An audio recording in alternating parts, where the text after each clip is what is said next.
AI applied to the physical world is something that's almost overlooked, and we think it's a massive opportunity for Tesla. And you mentioned full self-driving being one of those, powering an autonomous robo-taxi network, and we think that opportunity is so big. That's why Tesla is a top name across many of our funds. In this video, for the trillionth time in a row, Ark Invest are screaming from the rooftops that Tesla is an AI company, autonomy will be huge, and investors are ignoring them. How surprising. Plus some very interesting research from Morgan Stanley, quite the mixed bag, some brilliant points, some accurate analyses of what's going on, and some absolute unequivocal brain damage. I think Morgan Stanley as a collective are suffering from schizophrenia and or bipolar disorder, and I don't say that lightly. I'm not making fun of either of these conditions. It's just based on the things they say and their research, it's difficult to draw any other conclusions. By the way, I posted a very spicy video on Twitter today, exclusively available to my subscribers. Definitely want to check that one out.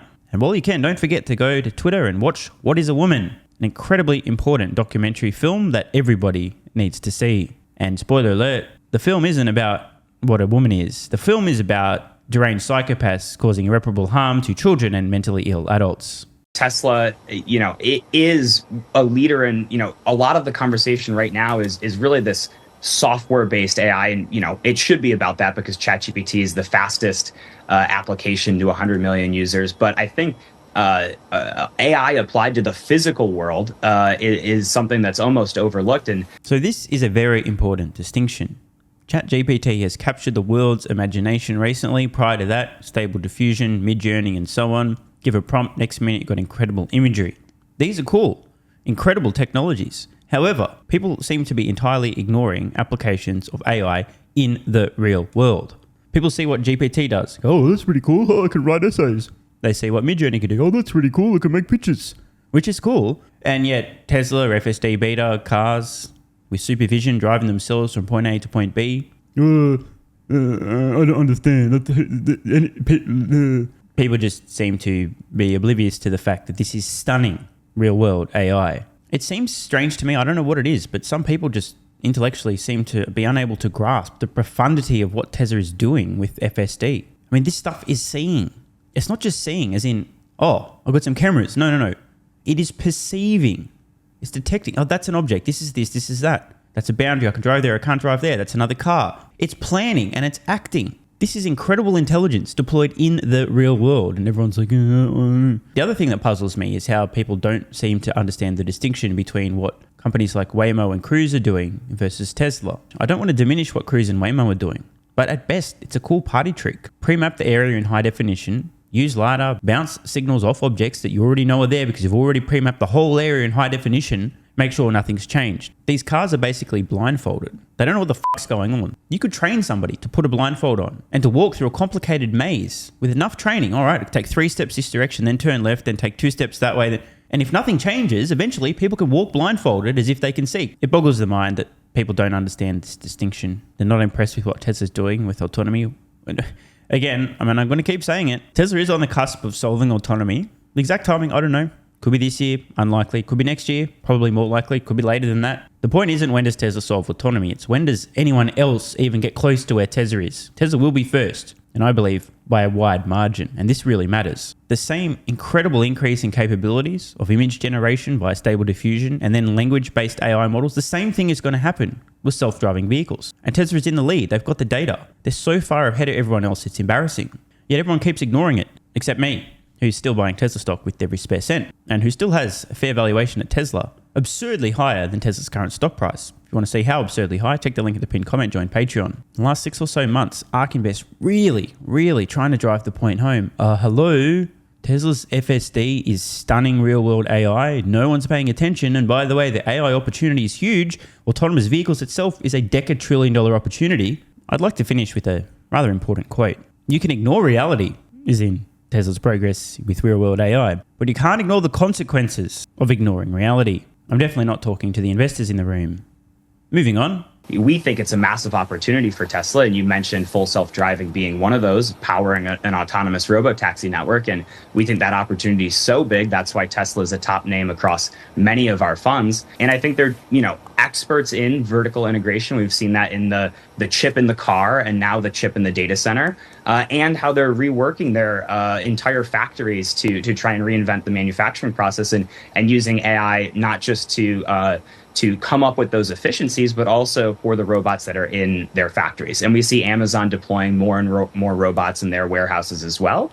And that's going to drive, increasing productivity gains and efficiencies in the physical world versus the digital world of knowledge workers that I was talking about previously. So, like I said, nothing to see here. It's not a huge opportunity that just about everyone's completely ignoring and will regret for the rest of their lives. Oh, and in completely unrelated matters, here's some research from Morgan Stanley that mentions AI lots of times because they know that Tesla's an AI company and they're very impressed with... Oh, wait, that's not really what happens. But anyway... Some interesting research from Morgan Stanley, nonetheless. A new research note from Morgan Stanley entitled Tesla's Role in EV Battery Onshoring. Let's read on. Try not to laugh too much. Some of this research is on point and some of it, well, make sure you're not drinking or eating anything while you watch this, otherwise you may choke to death. Not joking. Tesla is facing a self-imposed EV price war, falling margins, and EV market deceleration. That's right, ladies and gentlemen. First sentence, and according to Morgan Stanley, more accurately referred to as Moron Stanley, growth in the electric vehicle market is decelerating. Just want to make sure everyone understands. This research published May 31st, 2023. In the face of all counter evidence, Moron Stanley claiming that the EV market is decelerating. I highly recommend the folks at Moron Stanley book some one-on-one time, maybe with the guys at Rethink X, have a discussion, try to understand if maybe they're not really seeing reality for what it is, because this research is not going to age well. It's really embarrassing, to be honest. Just imagine it's like 1993. These dipshits would have been publishing research explaining how internet adoption is decelerating. Clown show. Yet despite these headwinds, we remain overweight, as in overweight on Tesla stock, as in we like Tesla stock. Within our coverage, we see Tesla as best positioned to navigate the geopolitical and economic challenges inherent in rewriting the EV battery supply chain. I agree with that. We call to attention Tesla's optimal positioning as a leader in onshoring the renewable energy economy. Again, this is a fair point. For those who don't know, basically, complicated way of saying Tesla's vertically integrating everything, including refinement of materials going into batteries. And this is a good thing. There's been a lot of concern around... this is going to be hard. Apparently, there's been a lot of concern around the slowdown of Tesla's growth this year. The company is maturing at a time when growth in EV demand is decelerating. Oh, god damn it, dude. These guys are just such potatoes. Here's what's going on. Legitimate fears of a global recession. Interest rates have been ratcheted through the fucking roof. Many people are concerned about or literally cannot pay their mortgages. This is causing people to delay the purchase of big ticket items, including vehicles. Rather than understanding the nuance, this is going to further accelerate the demise of the internal combustion engine vehicle and accelerate EV adoption. Morgan Stanley is seeing signs that less consumers are buying vehicles. Therefore, this must only mean one thing. EV demand is decelerating. I just can't believe this stuff. Again, I really wish these guys would spend some time thinking instead of just vomiting out garbage. Since Q1 2023 earnings were released, we have fielded questions about Tesla's pricing strategy, asking whether we are witnessing a strategic masterstroke or a potential blunder that threatens Tesla's long-term profitability and brand strength. We see Tesla's pricing posture as part of Elon's master plan. Round of applause, Moron Stanley, you've got something right. Well done, guys. While at the same time, a reflection of the big changes in supply and demand in the global EV market. The market for EVs, oh, this is so funny, while still growing, appears to be doing so at a slower rate. Hold up. What laptop? Oh, P.S. Here's some random Russian disinformation that's obviously fake news and not true. We're looking at global electric vehicle adoption. This chart showing the percentage of light vehicles sold that are electric. Now, obviously, there's a slight bit of volatility to this, but can somebody point on the chart and show me exactly where this supposed slowdown is? Because as far as I can tell, what we are witnessing here is not a deceleration. Let me just explain, okay? Quarterly sales, by the way. If you look at this annually and compress things, it'll paint a much clearer picture. In 2019 in Q1, 2, 3, 4, and then 2020 in Q1, 2, and 3. Electric vehicles as a percent of all new light vehicles sold, 1.6%, 2.1, 1.7, 2.1, 1.8, 2.3, 2.8. Pretty tight range. In Q4 2020, 4.2%, then 3.7, then 4.7%, now 6.8%. Now, just in case your brain doesn't work, look at the difference between 1.6 to 2.1. then down to 1.7, then 2.1, then 1.8, then 2.3, then 2.8. Over 7 quarters. Not even a doubling in 7 quarters. From 1.6 to 2.8.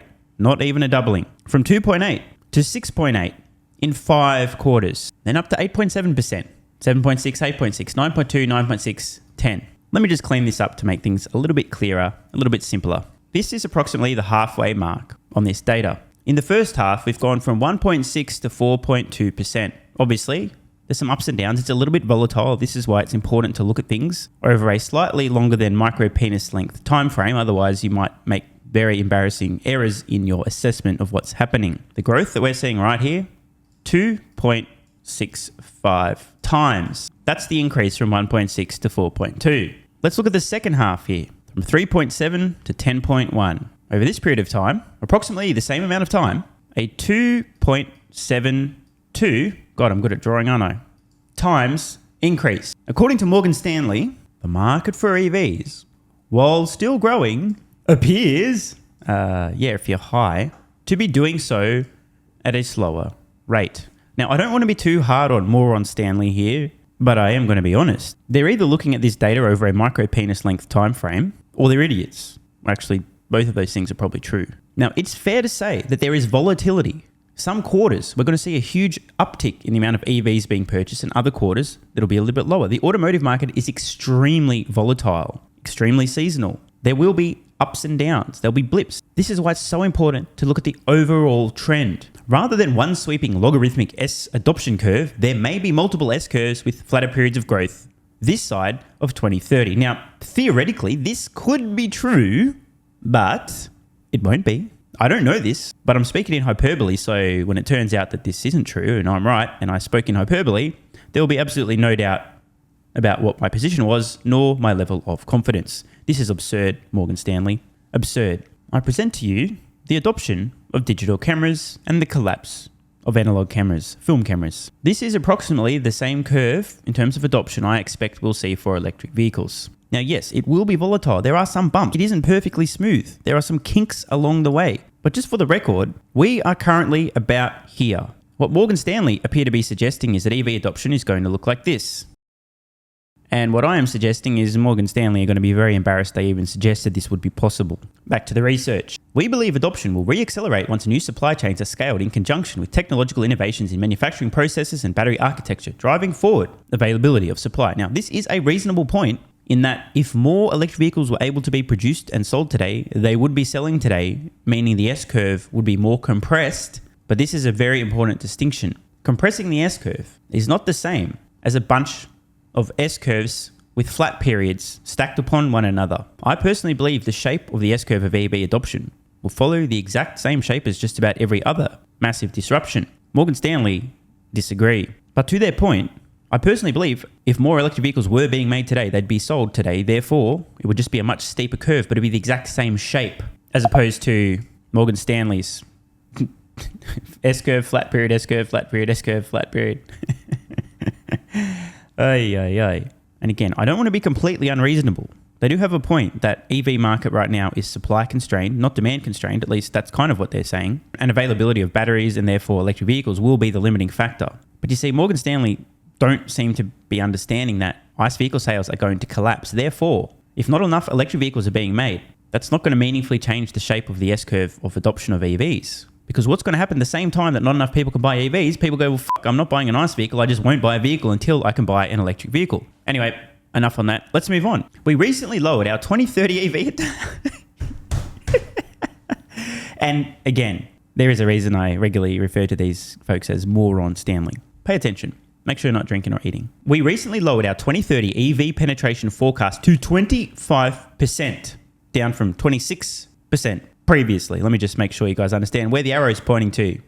Yeah, to make sure everyone understands. They are referring to new vehicles sold, not the existing vehicle fleet. Sometimes people get confused about this. If you think a little bit, make this quite clear. In 2030, Moron Stanley expect literally 1/4 of new vehicles sold to be electric. And what are the other 75% going to be? Most of those will be internal combustion engine because that's the only other form of propulsion that's even close to scale. So on the record here, Morgan Stanley expecting about 75% of new vehicles sold at the end of this decade. will be internal combustion engine. Again, I refer you to the illustration of the people who wrote this and published it. Jesus Christ. Where would Tesla's sales volume be heading without the price cuts? We believe that Tesla will continue to use their margin advantage over the industry to cut price. I agree. Investors may have to get comfortable with the idea of Tesla's margins coming closer to that of traditional auto companies. Has anyone told Morgan Stanley that Tesla's continuing to make the cost to produce their electric vehicles lower so they can maintain margins roughly where they are today? They could even increase over time and the prices can still come down? Apparently not. They must have missed Tesla's Investor Day 2023 presentation with the whole 50% cheaper electric vehicle platform. Again, I refer you to DERP. Tesla considering advertising is another move to push volume. This reinforces what was already becoming clear this year as Tesla matures. Incremental supply is exceeding... God damn it. How many times must I repeat? The reason that Tesla are now, quote, considering advertising is because an investor asked them to advertise, and Elon Musk impulsively on a whim, because he believes in listening to feedback from investors, says, sure, we'll try a little advertising. As opposed to Tesla saying, we have decided to advertise of their own volition. We think it's a good time for us to advertise now. We need to advertise now. Had that occurred, Morgan Stanley would have a point. But it didn't occur, and Morgan Stanley just sound like idiots. It was bound to happen, but it's nevertheless a material change in narrative. While we are still overweight Tesla despite the near-term headwinds, investors have become sort of numb to all the press releases around huge EV targets and their supporting spending plans. It's true. A lot of plans coming from Tesla's so-called competition. All talk, no walk. The hard work for EVs has only just begun. This is true. Even though we expect to see choppy price action this year with price cuts and margin cannibalization commanding the investor debate, we see Tesla as the best positioned mass market auto name in our coverage. I do try to be fair here. I'm simultaneously roasting Morgan Stanley when they say dumb shit, but if they say something that makes sense, I'm happy to acknowledge it. In the race to decarbonisation, global economies are incentivizing EV adoption while also diversifying supply chains from China, who controls up to 90% of the EV battery supply chain. If the West wants to drive EV adoption to meet decarbonisation goals, while also mitigating national security concerns, a radically new battery supply chain will need to be created. Again, on this point, they are correct. More than an AI play, we believe Tesla's role in building a de-risked EV supply chain is underappreciated by the market. Tesla's ubiquity in Western EV markets as a cost leader and technological innovator positions the company well to radically benefit from onshoring and overcome geopolitical and economic challenges such as permitting policy and labour bottlenecks. A few thoughts. Vertical integration. Tesla is the only OEM to vertically integrate into upstream lithium refining. In our opinion, this only works because Tesla is the only player who can guarantee the volume offtake. They might have a point. Guaranteeing the offtake. We've long said that the winners in EV will be those firms who can guarantee the supply of the battery metals at the highest scale and lowest cost. Outside of China, we struggle to see anyone who can compete with Tesla at this stage. Again, they are correct. Tesla knew this was coming. No one else seemed to be paying attention. In fact, JB Straubel, Tesla co-founder, now CEO of Redwood Materials, a battery recycling company, famously said, when referring to legacy automotive manufacturers telling people how many electric vehicles they plan to make by X date in the future, words to the effect of, I don't think they've done the math, referring specifically to the materials necessary to put in the batteries to go in the vehicles they claim that they would sell in the future. He was right, they haven't done the math. Profitability. Even though Tesla is cutting prices and cannibalizing margins, they are still the only Western player who can manufacture EVs at positive gross margins. Again, this is true and important. Let's think about it for a moment. Outside of China, Tesla's the only company making any fucking money at all. Any money at all. One more time. Any money at all selling electric vehicles. And they're not just making a little bit of money, but an absolute fuck ton. They're putting about $3 billion in the bank every quarter, and this is only going to increase over time on average. Whereas their so-called competition is losing catastrophic amounts of money for every electric vehicle sold. Eventually, if these companies don't go bankrupt, they might reach scale and might start making some money on their electric vehicles. But Tesla is so far ahead, they're going to have a permanent, unassailable lead in terms of their cost advantage. No one's able to compete with Tesla on price, and that is unlikely to change this decade outside of China. Already operating at scale, we expect Tesla to sell every vehicle it can produce. Again, I agree with Morgan Stanley on this. Well done. Further driving downward moves in pricing. Improvements in manufacturing cost, vehicle design, and costs are being implemented in each new Tesla Gigafactory. Tesla's most efficient factory is the next one. Now, here's the thing that I get secondhand embarrassment reading, okay? Earlier, we just saw that Moron Stanley have just revised down their EV adoption estimates 25% in 2030. Yet, moments later, paragraphs later, they're describing how Tesla continues to see improvements in manufacturing costs, vehicle design, and drive costs even lower, and each new Tesla Gigafactory will make even better, more profitable, even cheaper electric vehicles. Yet they still can't do the fucking math and realize that if Tesla continues to drive the cost of electric vehicles down even lower, more people are going to buy electric vehicles. Remember, the Model Y is now cheaper in the United States than the average new vehicle. I just don't understand what Morgan Stanley are thinking. They recognize Tesla's costs are coming down. They've cost leadership, but not only that, their costs will continue to come down, yet they can't see the implications for EV adoption. International presence via Elon Musk's star power. Uh-oh, look out. The ETF managers are going to get mad. Apparently, Elon Musk has star power. I thought everyone hated him and he should stop sharing his opinions because his opinions are destroying Tesla. Tesla wants to be 2 times the size of Toyota or VW by volume. 20 million vehicles a year would imply 15 to 20 auto assembly plants, aka gigafactories, 2 terawatt hours for supporting battery capacity, and perhaps 1 million or more workers direct, and 5 to 10 million related jobs indirect throughout the value chain. Auto presence in foreign markets will require localized production and manufacturing closer to the supply of the relevant raw materials and components. They're correct. Tesla's going to do this. Just about everywhere there is a Tesla factory manufacturing vehicles or battery storage in the future, there is likely to be a nearby lithium refinery, battery manufacturing facility, and so on. Cars don't ship as easily as phones.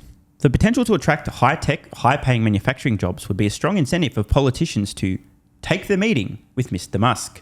Tesla's international expansion will involve strategy around the dispersed location of the battery metal and ability to extract and refine materials. Yep, obviously, like I said, Tesla's going to be refining lithium and other materials and making batteries on every place they possibly can. Just about everywhere there's gigafactory, there's going to be battery production, including refinement of the materials to actually go in the batteries. The US labor shortage, a force vector. Elon Musk has been investing in general-purpose humanoid robots to perform tasks where a sufficient quantity of humans is not available.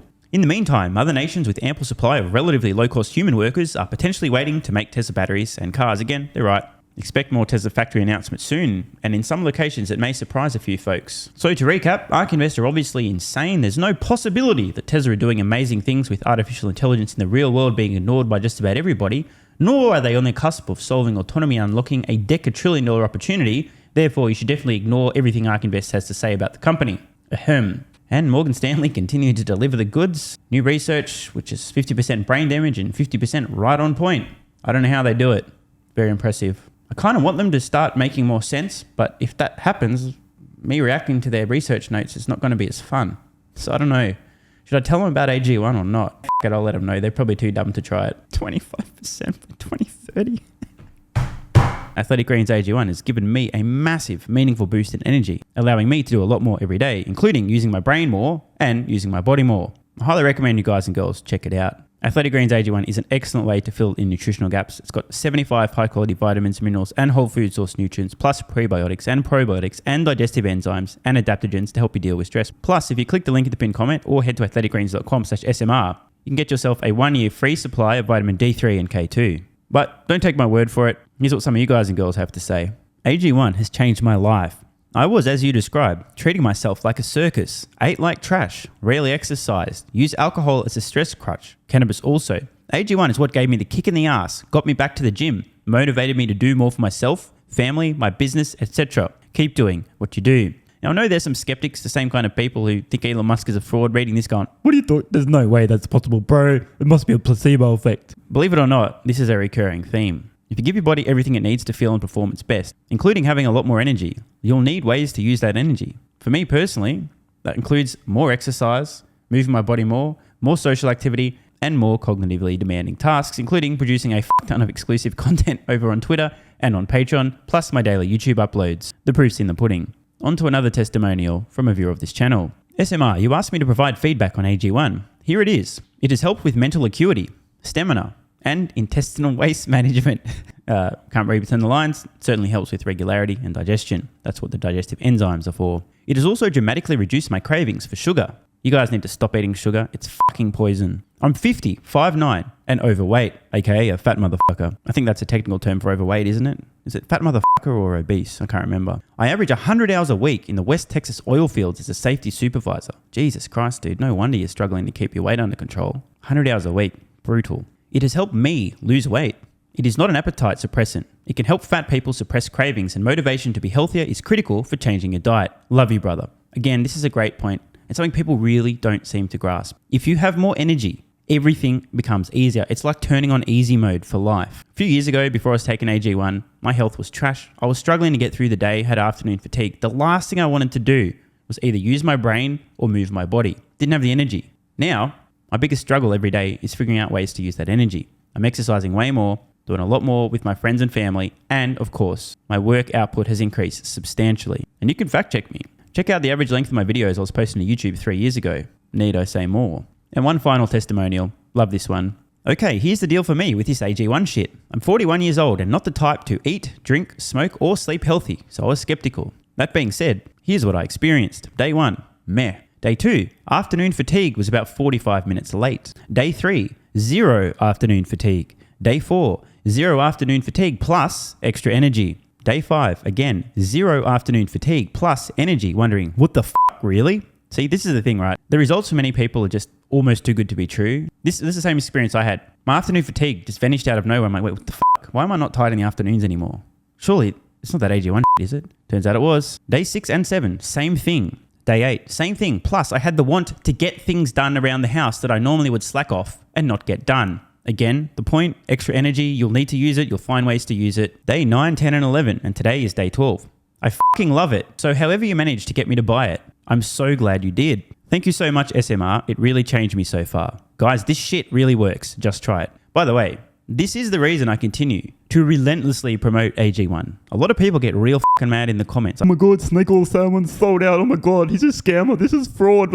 Constantly. I'm pretty sure everyone making these comments is also currently short Tesla stock. I'm not particularly concerned about people having a negative perception, those folks suffering from small brain syndrome, still living in my bum's basement syndrome, etc., writing mean comments, claiming AG1's a scam or it doesn't work. I mean, bro, when I get feedback like this is what keeps me going. And remember, there is a 90-day money-back guarantee. There's nothing to lose here. Just try this stuff for a month, and if you don't get these results, get your money back. See, it's a literal no-brainer. It's an IQ test at this point in time. Testimonial after testimonial after testimonial like this. Get your money back if it doesn't work. Just try it for a month, and if it doesn't work, get your money back. Today's the day. It's finally time. Be like this guy who was a massive skeptic, but finally, after 1,000 promotions in a row, caved in, tried AG1, and has results like this. Head to athleticgreens.com/SMR or click the link at the pinned comment, and please, let me know how you're feeling in a few weeks' time. Now, if you'll excuse me, time to put my extra energy to good use. I'll be recording some more exclusive content for Patreon and my Twitter subscribers. So click the links in the pinned comment. See you over on Twitter and or Patreon. And don't forget to grab your AG1.